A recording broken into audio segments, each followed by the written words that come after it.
Para inaugurar a Brasil Conference, teremos o primeiro painel, que é Da Exceção à Regra. Lições da Embraer para construirmos uma indústria de alta tecnologia no Brasil. E não poderia ter um lugar melhor que o MIT, uma das instituições de ponta em tecnologia no mundo. Convido ao palco Francisco Gomes Neto, CEO da Embraer desde 2019 e uma das empresas brasileiras mais inovadoras. Francisco lidera uma equipe global responsável pela recente recuperação da empresa, gerando crescimento sustentável com alto valor de mercado. Engenheiro elétrico, com MBA em Controladoria e Finanças, Francisco possui mais de 30 anos de experiência executiva no setor industrial, tendo sido CEO da Macropol. Francisco, uma salva de palmas.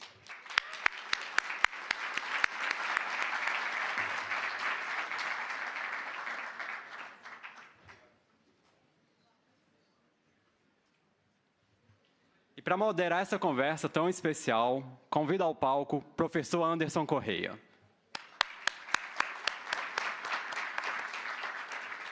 Presidente do IPT, Instituto de Pesquisas Tecnológicas, e ex-reitor do ITA, e também ex-reitor da CAPES. Professor Anderson Correia é membro do Conselho Superior de Agência Espacial Brasileira, professor titular do ITA e doutor pela Universidade de Calgary, no Canadá. Professor Anderson, a palavra está com você. Bom dia a todos e a todas. É uma alegria estar aqui presente. Tivemos ontem também no jantar, muito especial, lá no Museu de Artes. Satisfação aqui estar moderando o painel aqui com a presença do CEO da Embraer, uma empresa que dá tanto orgulho para todos os brasileiros. E num lugar aqui especial, que é o MIT. Como já foi dito, eu fui reitor do ITA 2 vezes, sou professor lá há 20 anos, agora estou lá no IPT, adjunto lá à Escola Politécnica da USP, sempre convivi com estudantes. Sempre que eu participo ali de algum evento estudantil, seja no ITA ou na Poli, eu vejo os jovens, eu falo assim, hoje eles são estudantes, mas eles vão ser ali fundadores de empresas. Aliás, tem duas empresas ali patrocinadas por ex-alunos do ITA. Uma é o Stark Bank, está aqui o Rafael Stark, ex-aluno do ITA, e o Itaú, né, que o Olavo Setúbal foi engenheiro da Poli, trabalhou no IPT e fundou um dos maiores bancos do Brasil. Nubank também foi para o engenheiro da Poli. Então, ou seja, quando a gente circula pelos alunos, a gente vê o futuro da liderança do Brasil e do mundo. E aqui é maior ainda, né? Que a gente tem aqui alunos de MIT, Harvard, Northwestern, N escolas aqui da região.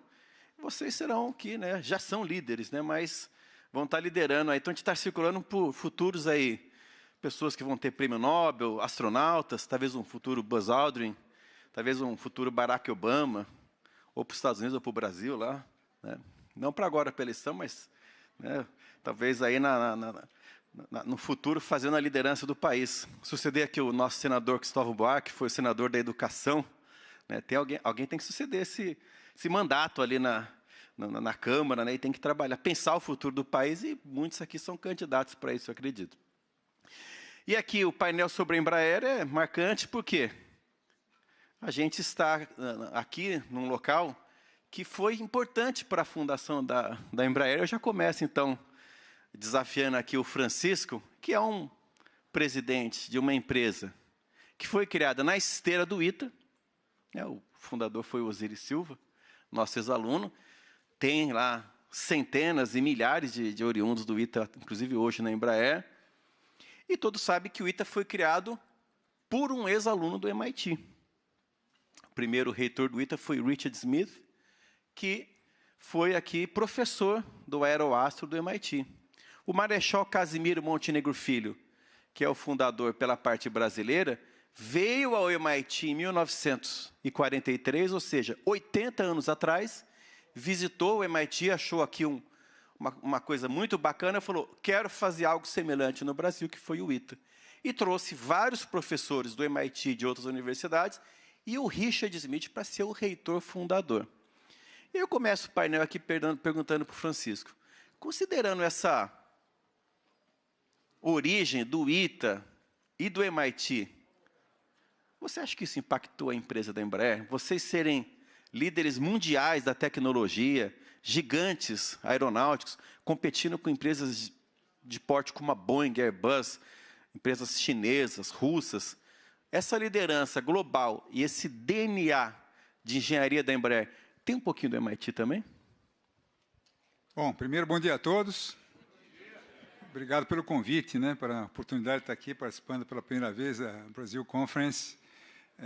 Ontem participei do jantar também, senti o nível de energia altíssima, muito legal. Parabéns aí aos organizadores, ao C-Level do Brasil Conference, os 6 aqui que fizeram essa organização. E, bom, Anderson, prazer estar aqui contigo. Com certeza, né, tem um DNA aí do MIT dentro da companhia. Tentar responder isso de um jeito pragmático, né, como nós sempre fazemos na Embraer também. Falar um pouquinho do sucesso da Embraer. Acho que o sucesso da Embraer está muito baseado num planejamento estratégico que foi construído de forma colaborativa. Eu vou falar dos últimos 7 anos que eu estou participando, né? Foi construído de uma forma muito colaborativa e muito bem executado, né? Com foco no crescimento sustentável da companhia e com base em 2 pilares, eficiência e inovação. Com certeza vamos falar mais de inovação hoje durante o dia, né? Vamos falar bastante de inovação durante o dia. Na Embraer, a gente criou a cultura de fazer o básico de forma extraordinária. Não assustem com isso. Fazer o básico de forma extraordinária. Isso aí, então, a gente foca naquilo que é essencial e elimina as distrações. Na Embraer, nós temos metas simples e claras para todo mundo. E a gente acompanha a execução dessas metas com frequência e com muita disciplina. Nós criamos, na Embraer, eventos anuais para a liderança que a gente chama de summits. Então, cada área tem o seu summit. E a gente usa esse evento para alinhar as equipes em relação às metas que a gente tem que atingir, para integrar as pessoas, para comemorar, para celebrar os resultados que a gente alcançou no período anterior e para energizar essa turma a entregar, nesse período, muito mais do que a gente está planejando. A cada 3 meses, fechou um quarter, eu e o CFO da companhia, nós fazemos uma live para todos os funcionários e a gente fala para eles os resultados que aconteceram no último trimestre e os desafios que a gente tem pela frente e qual é a contribuição que a gente espera de cada um deles. A companhia valoriza demais educação, inovação e o sucesso atual dessa empresa é devido a pessoas apaixonadas e dedicadas e o nosso investimento contínuo em inovação e no desenvolvimento dessas pessoas. Vou parar por aqui, acho que vão ter outras perguntas, né, para não me estender demais. Aí você falou de educação, né? Então, estamos aqui na melhor escola de negócios do mundo, né? Aliás, eu fico pensando uma coincidência, né? A MIT Sloan foi eleita agora pela primeira vez a primeira escola de negócios do mundo, tendo um brasileiro como vice-reitor, que é o Rodrigo Verdi, e um diretor que passou a vida no Brasil, o Richard, né? Falante da língua portuguesa. Acho que o Brasil foi importante também para a Sloan alcançar esse selo mundial, né? E a gente está aqui na Casa da Educação. O Francisco falou de inovação. E essa semana você liderou vários eventos que estão mostrando as entregas. Você falou aqui de toda essa coordenação que você faz para alcançar os resultados. E eles estão saindo. Pela primeira vez na história da América Latina, aliás, do Hemisfério Sul, fizemos um caça supersônico, fabricado no Brasil, parceria da Embraer e da Saab. E vai sair vários, né? Inclusive, você deu uma entrevista e falou que não é só fazer caça no Brasil, é produzir, entregar para a Força Aérea e exportar para outros países. Até no jantar você falou que já tem até negociações para outros países também. Vocês fizeram um voo demonstrativo lá para o presidente do eVTOL, O eVTOL o pessoal chama de carro voador, né, que é o Electric Vertical Takeoff, né? E o negócio está voando bem. E eu perguntei para o Francisco quantas cartas de intenção para compra já tem. Ele falou que são 2.800, né? Cartas de Quase intenção. 3.000. Quase 3.000. É a maior do mundo. Não tem nenhuma outra empresa que fabrica esse tipo de drone para transporte de humanos e que tenha 2.800 cartas de intenção. É primeiro do mundo, né? E vocês fizeram também a comemoração dos 25 anos do PE, que é o Programa de Especialização em Engenharia, essa semana, que é um programa conjunto ITA-Embraer, que já formou 2.000 pessoas para a Embraer. Então, isso são resultados, né? E aí eu pergunto ao Francisco, mas para alcançar todos os resultados, vocês fazem isso sozinhos ou vocês têm parceiros com quem vocês colaboram? Qual é a rede de parcerias que vocês têm no Brasil, nos Estados Unidos e no mundo? Muito legal. Realmente, quarta-feira passada foi um dia muito especial. Nós passamos a manhã toda com o presidente, vários ministros de Estado, na nossa fábrica de Gavião Peixoto, onde a gente apresentou o primeiro caça que nós montamos, o caça supersônico, em parceria com a Saab, da Suécia.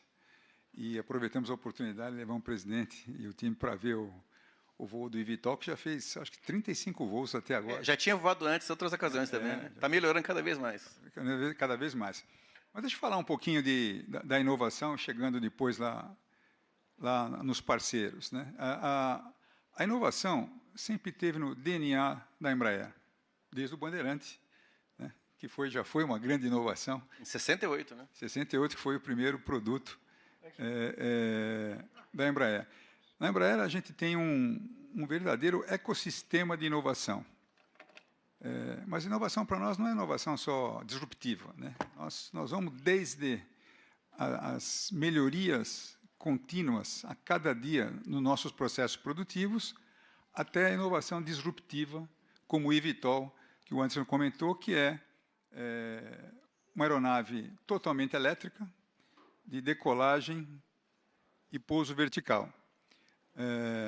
Nós criamos, na companhia, nós temos vários eventos anuais para dar visibilidade e promover a inovação. Nós temos a SETI, Semana Embraer de Tecnologia e Inovação. Nós temos o Innovation Month, que durante um mês a gente expõe mais de 50 projetos para todos os funcionários da companhia, projetos que foram desenvolvidos nos últimos 12 meses. Nós temos o Greenlight, que é um programa que a gente dá um dinheiro para os indivíduos que têm boas ideias para desenvolver as ideias. Bacana isso aí. Eles têm boas ideias, a gente tem uma comissão que julga que é boa e dá um recurso para ele trabalhar naquelas ideias. E nós temos o Hackaemb, que é um evento que a gente foca em digital e inteligência artificial. Bom, como é que a gente financia tudo isso? A gente dedica cerca de 5% da receita anual da companhia, que para nós é bastante. E que é uma receita grande também, né? Não é... Esse ano a gente está prevendo 8,5 bi de dólar, né? Então, vocês faz conta 5%, vocês veem quanto que a gente aplica em pesquisa e desenvolvimento. Isso é dinheiro próprio da empresa, não é dinheiro externo. Dinheiro da companhia. Dinheiro... Tem o externo também, que eu vou falar daqui a pouco, mas esse é o dinheiro da companhia que a gente coloca. E para garantir que esse dinheiro é dirigido para as coisas certas, né, a gente se orienta por 6, que a gente chama verticais de inovação. Então, redução de emissão, voo autônomo, materiais especiais para fuselagem, inteligência artificial, ciência de dados, segurança cibernética, indústria 4.0 e experiência do passageiro. Então, a gente tem esses 6 verticais de inovação que a gente dirige esse dinheiro todo para esses verticais de inovação. E, enquanto a gente está investindo em muita tecnologia nova, em paralelo, a gente está fazendo estudos aí para o próximo ciclo de produto da Embraer, né, para garantir esse crescimento sustentado por muitas décadas à frente. Nós também trabalhamos com recursos da FINEP e do BNDES para projetos de inovação, que são muito importantes para a companhia, e também a gente entende que parcerias com a academia e com institutos de pesquisa são muito importantes, Anderson. Então, nós temos parceria com cerca de 66 organizações, das quais aproximadamente 35 são organizações internacionais. Então, o MIT tem parceria com os Estados Unidos, pelo que eu entendo também. Bom, nós temos um pequeno escritório aqui em Boston, que eu fui visitar ontem, né? Clenilson. O Clenilson foi apresentar para mim lá como a gente estrutura os trabalhos com os estudantes, professores do MIT, conectados com esses 6 verticais de inovação. Legal. Então, ou seja, uma empresa que investe em inovação. Então, muita gente vê assim, a Embraer e fala, olha, qual o segredo da Embraer? Será que é sorte? Será que é porque não tem concorrente? A gente tem sorte também. Mas... Tem sorte, né? Mas tem também a parte de investir em inovação, e que é o que as empresas precisam fazer, sejam no exterior ou no Brasil. Quem quer ser líder? Quem quer ser global tem que investir em inovação. E interessante, colocar 5% do recurso próprio da empresa, fora os recursos da FINEP, FAPESP, FNDCT, BNDES, as exportações, venda. Então, é o país trabalhando pela Embraer, né? Agora, Francisco, nós estamos aqui nos Estados Unidos. Eu vim ontem, peguei o voo de Nova York para Boston. Eu até tirei uma foto, o avião era da Embraer. E é uma empresa, a Delta, não é uma empresa brasileira, a Delta. O aeroporto é Nova York, é Boston, não foi um voo do Brasil para cá. Ou seja, o americano comprando um avião da Embraer. Eu até tirei uma foto, postei no LinkedIn, você viu? Eu vi. Você curtiu também, né? Quem não me segue, por favor, tá, gente? Eu estou precisando de novos seguidores aqui, está baixo o número lá. Por favor, sigam e compartilha quando eu postar também, tá? Eu postei sobre o Cafu ontem, quem puder compartilhar aí, já dá um like aí, que aí aumenta. Mas a aviação regional aqui é toda liderada pela Embraer, né? Você vai aqui... os Estados Unidos tem mais aviões que o Brasil, e muito mais, né? É uma coisa gigantesca, né? E o avião mais voado nos Estados Unidos, pelo, acho que 15º ano consecutivo, é o Phenom, né? 300.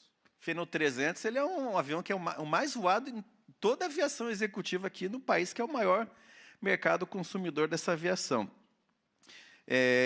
E outra, vocês têm fábrica aqui, né? Nos Estados Unidos, lá, acho que é em Melbourne, na Flórida, não sei quantas pessoas estão, vou até pedir para você falar um pouquinho sobre isso. E tinha outra também, que é em Jacksonville, que fabricava o Super Tucano, da Força Aérea. A Força Aérea Americana compra avião da Embraer, né? E usa isso aí nos treinamentos, até nas ações. E esses eVTOL, eles vão circular aqui também nos Estados Unidos, né? Porque já estão... Eu vi uma palestra uma vez da Embraer falando que Miami, Nova York, acho que até Boston vai ter um eVTOL, talvez aqui no deck aqui da MIT Sloan, né? Então, ou seja, vocês têm um impacto grande nos Estados Unidos. Não é só que vocês impactam o Brasil. A Embraer está alavancando a indústria americana, a sociedade dos Estados Unidos, né? Vocês já fizeram algum estudo sobre isso e avaliar que impacto vocês trazem para o país, aqui dos Estados Unidos? Com certeza. Principalmente o ano passado, quando eu vi aquela história das tarifas, eu virei o CTO da Embraer, o Chief Tariff Officer.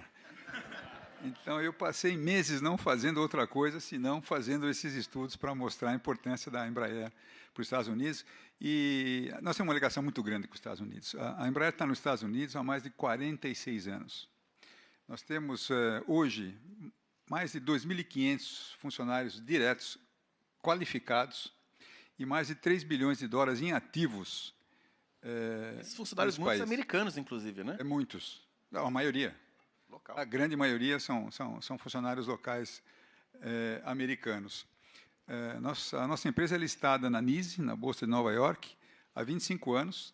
E, não sei se você sabia, mas mais de 75% dos nossos acionistas, as nossas ações, são detidas por investidores norte-americanos. Verdade. Então, ou seja, é uma empresa global mesmo, né? Os nossos bonds a gente emite aqui nos Estados Unidos. Então, tem uma ligação muito grande com os Estados Unidos. As nossas entregas de aviões, cerca de 40% dos nossos aviões comerciais vêm para os Estados Unidos e 65% dos aviões executivos vêm para os Estados Unidos. Por isso que você virou o Chief Tariff Officer, né? Senão você ia ter lá um impacto gigantesco. Imagina 50% de tarifa nessa venda. Nunca viajei tanto para Washington como no ano passado. Aliás, você foi o primeiro que foi recebido pelo governo dos Estados Unidos aqui. Eu lembro que muita gente tentando ligar, falar, ninguém recebeu. O Francisco veio lá, correu por fora e conseguiu falar com o ministro aqui de comércio, né? Com vários. Fui muito bem recebido, sim, foi uma experiência muito boa, aprendi bastante no processo, mas todos eles entendem o papel da Embraer. E, por exemplo, eu falei que a Embraer tem 2.500 funcionários diretos, né? Mas os nossos aviões, cerca de 40% do conteúdo do avião, do equipamento, é americano. A gente compra aqui nos Estados Unidos, mais de 300 fornecedores americanos. Então, se eu for mostrar para eles, olha, nos próximos, fora os 2.500 empregados que a Embraer tem aqui, a gente sustenta outros 10 mil. A cadeia, né? Cadeia, que são mais de uns 10 mil. Então, fizemos uma conta. Então, são 12.500. Nos próximos 5 anos, pelo nosso plano de crescimento, não é sonho, não, é o plano. Nós devemos comprar dos Estados Unidos 21 bilhões de dólares em equipamentos, 5 anos. E a gente vai exportar 13. Então, em 5 anos, a gente gera 8 bilhões de dólares de surplus, de superávit, aqui para os Estados Unidos. Está gerando a indústria americana também por meio dos aviões. Né? É uma parceria incrível, né? Então, nós, como você falou, desde 2010, a gente produz aviões executivos em Melbourne. Temos uma pequena fábrica em Jacksonville, que a gente monta lá o avião de ataque leve, o Super Tucano, que não é só para a Força Aérea Americana, mas a gente exporta, através dos Estados Unidos, a gente exporta para vários outros países, na África e no Oriente Médio também. Outro dado interessante, tem cerca de 1.000 aviões comerciais, um deles é o que você voou ontem, voando nos Estados Unidos. 1.000 aviões, hein? Comerciais, que transportam aproximadamente 100 milhões de passageiros por ano. Isso, pessoal, é quase 10% de todos os passageiros transportados por aviões nos Estados Unidos. Então, vocês devem voar aí na American Eagle, Delta Connection, United Express, JetBlue, Alaska. Então, são várias empresas que voam com os nossos jatos comerciais. 100 milhões de americanos voando em aviões da Embraer. Além disso, tem outros 1.100 aviões executivos operados aqui por proprietários e empresas nos Estados Unidos. Proprietários individuais, empresas de aluguel de avião, né? Empresas de fractional nos Estados Unidos enfim, é uma ligação muito próxima entre os dois, que beneficia os dois, né? Beneficia o Brasil, mas beneficia muito também a indústria e os clientes americanos. Ou seja, é provável que qualquer aluno do MIT, de Harvard, das universidades, circule pelos aviões da Embraer o tempo todo aqui, né, em voos domésticos, né, e até para os principais internacionais. Né. Agora, o Francisco, você tem aqui... A Embraer vai comemorar 60 anos de idade, não é isso? 57 esse ano. 57, logo ela chega a 60. Nesse meio tempo, um monte de empresa aeronáutica morreu no meio do caminho. E a Embraer está firme no melhor momento da história dela. E num bom momento, não só na comercial, mas em todos os setores. Porque, às vezes, a Embraer tem época que ela está melhor na defesa, está melhor na executiva, está melhor na comercial. Vocês estão bem em todas as áreas da Embraer, indo para o exterior, fechando novas vendas, está com um backlog maior da história, tem aí um futuro pela frente marcante, novas tecnologias, novos avanços. Então, ou seja... Você falou que vocês têm sorte, mas, além da sorte, qual foi o segredo para durar tanto tempo, com tanta resiliência e com tanta dificuldade no Brasil? Por quê? Eu fico pensando, só nos últimos anos, as crises que a Embraer teve que superar. Covid, o tarifaço. Fim do deal com a Boeing, que veio junto com a Covid. A disputa com a Boeing, que foi um valor grande. Teve, no passado, uma crise com a Bolsa de Nova York aqui. Ou seja... E a Embraer, ela nunca cai, nunca está sempre levantando. Além da garra do brasileiro, que é marcante, qual que é o segredo assim que você podia passar para a gente aqui? Nos últimos anos, eu vou trazer mais. Guerra da Ucrânia com a Rússia. É verdade. Preço do combustível aumentando. Hiperinflação em países como Estados Unidos e Europa. Crise do supply chain. As tarifas não passaram agora esse ano, mais esse conflito no Oriente Médio, né? Então, assim, bom, eu já falei do planejamento estratégico bem elaborado e muito bem executado, né, com foco nas coisas básicas, para fazer as coisas básicas de forma extraordinária, né, não inventar moda, não ficar inventando coisas toda hora, mas, sem dúvida, assim, a engenharia da Embraer tem tido um papel fundamental no crescimento da companhia. Material humano, né? Porque, se não fosse ela, a gente não teria os produtos que nós temos hoje. Então, se me permite fazer uma propagandazinha dos produtos aqui, né? Fique à vontade. Então, começando da aviação comercial, né? Hoje a gente produz 3 modelos de aviões. O E175, que você voou ontem, que é o avião um sucesso na aviação regional, principalmente nos Estados Unidos, um avião até 80, 88 lugares. Nós produzimos o E190, já da família E2, que vai até 114 assentos, e o E195E2, que vai até 146 assentos. Só o ano passado, nós vendemos mais de 200 desses aviões. 200. Foram 7,4, se não me engano, bilhões ou 7,6 bilhões de dólares de novas encomendas desses aviões. Vendemos para o Japão, vendemos para a Austrália, vendemos para... Parabéns aí, palmas aí, ó. Vendemos para a Escandinávia. Tem que aplaudir mesmo. Vendemos para os Estados Unidos, para a Velo dos Estados Unidos, que vamos entregar em 2028, para a Latam do Brasil, depois de 30 anos da TAM e Latam, nós A maior compra vendemos. da história de uma empresa comercial brasileira é essa da Latam, né? Não, na verdade, da Latam, ele vai até 74 aviões, mas o pedido firme é de 24. Se considerar o total, talvez seja, então... Acho que a Azul foi a primeira, na verdade. A Azul foi a primeira, mas nós vendemos para a Porter do Canadá, que voa para os Estados Unidos, vendemos 75 aviões para eles. No Brasil, eu digo uma compra de uma empresa brasileira para voar no Brasil. Possivelmente. Preciso ver quanto a Azul comprou total, mas a Azul, se considerar o E1, E2, comprou mais aviões, porque foi o lançador dos aviões da Embraer no Brasil, né? E deixa eu só continuar. Depois tem a aviação executiva, que tem o Phenom 100, que é o avião de entrada, o Phenom 300, que você já falou, é o mais voado nos Estados Unidos, mas é o avião executivo mais vendido no mundo inteiro por 14 anos seguidos. 14 anos seguidos. É o avião mais vendido, é um avião brasileiro, incrível, né? E cheio de concorrentes aqui, né? Não é fácil a guerra aqui. E esses dois são feitos lá na Flórida, em Melbourne, na Flórida. Depois tem o Praetor 500 e 600, que a gente chama de mid-size e super mid-size, que tem feito um sucesso incrível. Agora lançamos o novo modelo, o E, que vem com uma TV de 42 polegadas, automação em tudo, janela elétrica, tudo um avião que já está vendendo bastante. E a gente está com o avião executivo vendendo para entregar só em 2029, porque até lá a produção está cheia. E ainda nós temos o KC-390, que é um avião de transporte militar, que é assim o best in class naquela categoria de avião até 26 toneladas. E vários países comprando já, né? Entrou em serviço em 2019, já vendemos 50 para vários países da Europa, Coreia do Sul, e tem muitas campanhas em andamento. Portugal, Hungria, Holanda, Áustria, né? Exatamente. Então, a engenharia tem essa contribuição incrível. Mas, além da engenharia excelente, nós temos outra fortaleza, que são fábricas realmente de classe mundial, que têm encantado clientes e fornecedores internacionais que vão visitar a gente, pela limpeza, pela organização impecável, pelos processos enxutos, bem estruturados e a eficiência dessa fábrica, né? Então, assim, se a gente resumir, você falou como a Embraer enfrenta, consegue passar por essas crises todas, né? Então, assim, a gente tem um planejamento muito bem estruturado e muito bem executado. Temos um portfólio de produtos moderno e eficiente, desenhado por uma engenharia de excelência. Temos fábricas de classe mundial, né?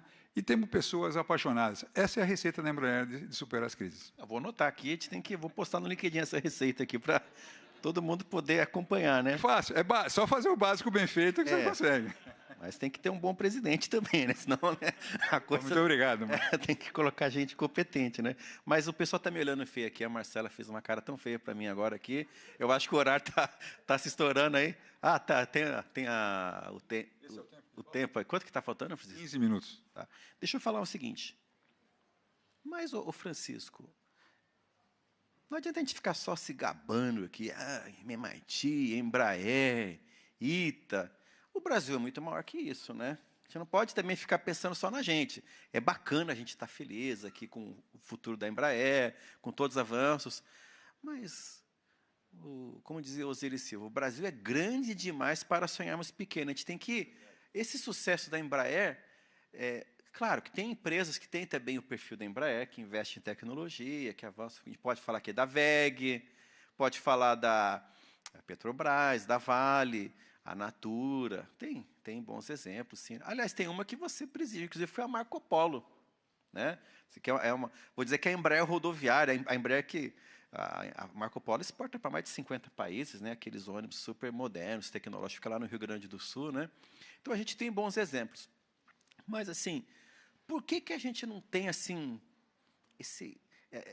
o que a Embraer faz se ter 100 empresas em biotecnologia, em semicondutores? Por que a gente não tem uma IA própria ali no Brasil? Por que a gente não tem uma indústria farmacêutica pujante, que ela consiga exportar para o mundo inteiro, fazer, né, vacinas no setor privado, para que a gente não seja dependente de fazer microchip? Por que a gente não tem uma automotiva brasileira, né? Você acha que é possível a gente ter isso no Brasil, ou a gente vai viver só de ilhas de excelência?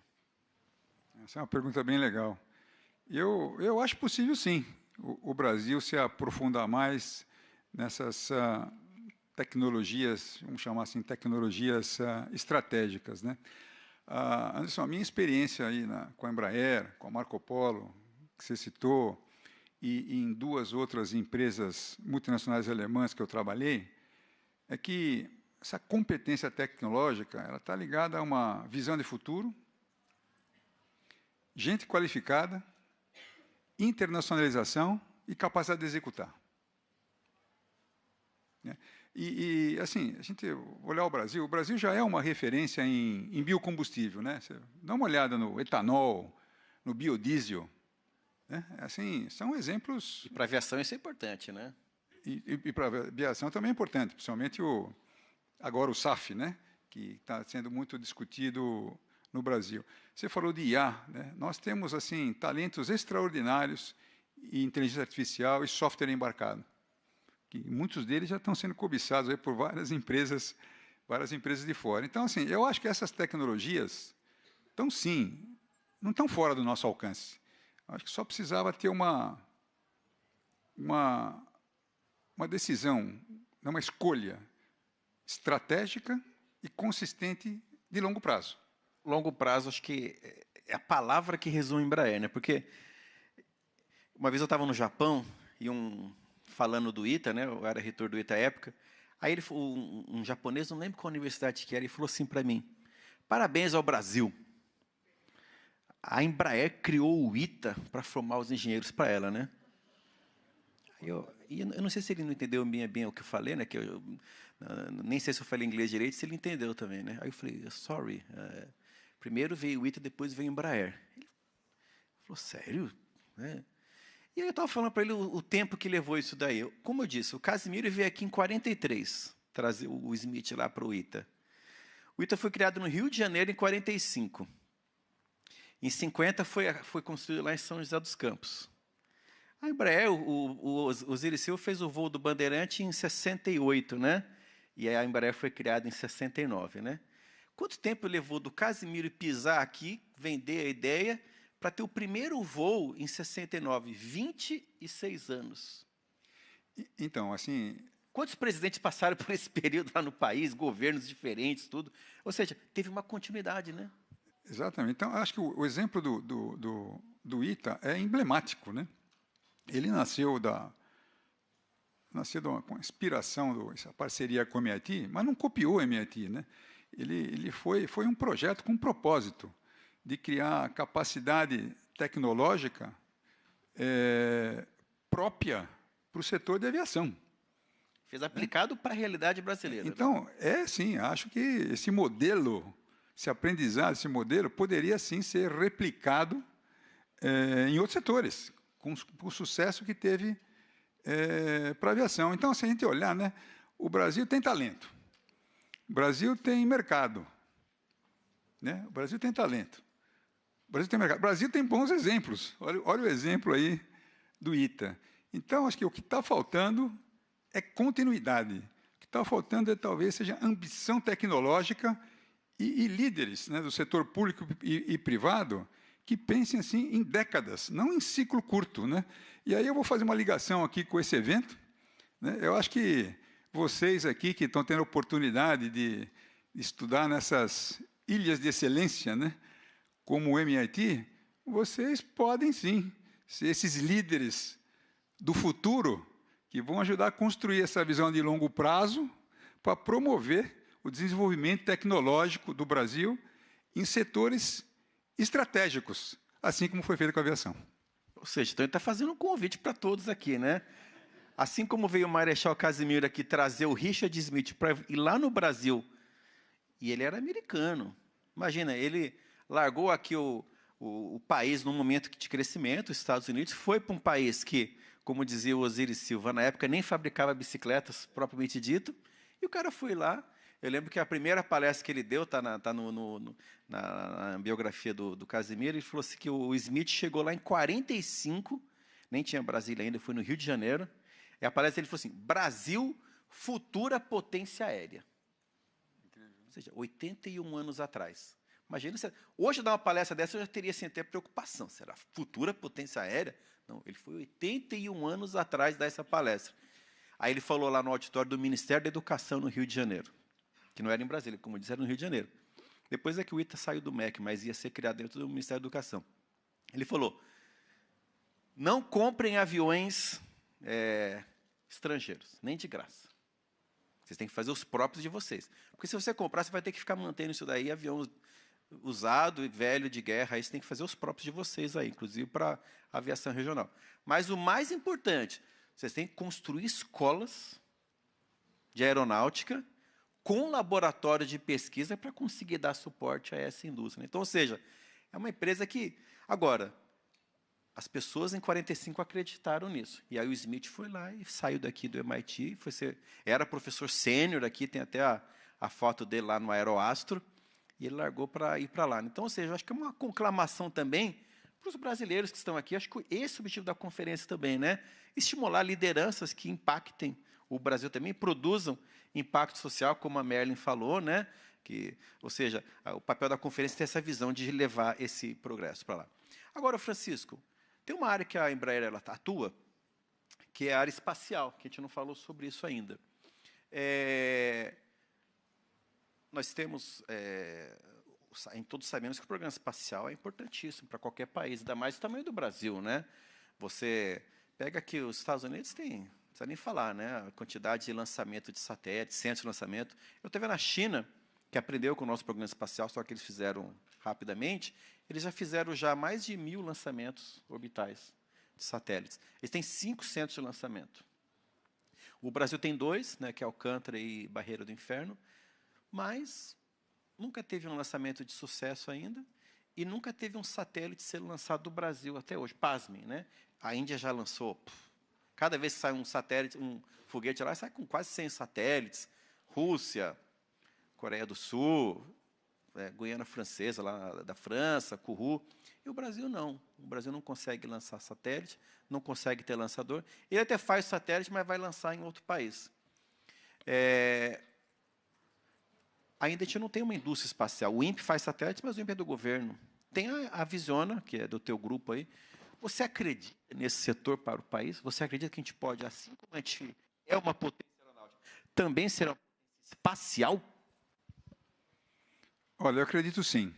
Mas antes de falar da Visiona, a Embraer acho que muita gente não sabe aqui, a Embraer faz mais produtos além de aviões. Ela é uma empresa de tecnologia. Então, por exemplo, todo o sistema de controle do tráfego aéreo do Brasil, o software é desenvolvido por uma empresa da Embraer, 100% Embraer, chama ATEC. A gente fabrica também radares e sistema de proteção de fronteiras SECA. Então, o SISFRON, Sistema de Fronteiras do Brasil, quem fornece os radares é a Embraer. A gente também fabrica sistema de gestão de plataforma, estamos fabricando para as fragatas, que está sendo construída em parceria com a ThyssenKrupp para a Marinha do Brasil. E a outra empresa que faz parte foi a que o Anderson mencionou, que é a Visiona, que ela tem contribuído nesse processo, Anderson, assim, com o desenvolvimento de um satélite geoestacionário de comunicação, que está em operação, acho que foi um sucesso. Mas agora a gente tem sobrevivido com a Visiona através de atuações mais no setor privado, setor de energia, mineração, meio ambiente. A notícia boa é que o ano passado foi criada uma empresa estatal chamada Alada, no Brasil, dentro do Ministério da Defesa, e o objetivo dessa empresa é desenvolver o setor espacial.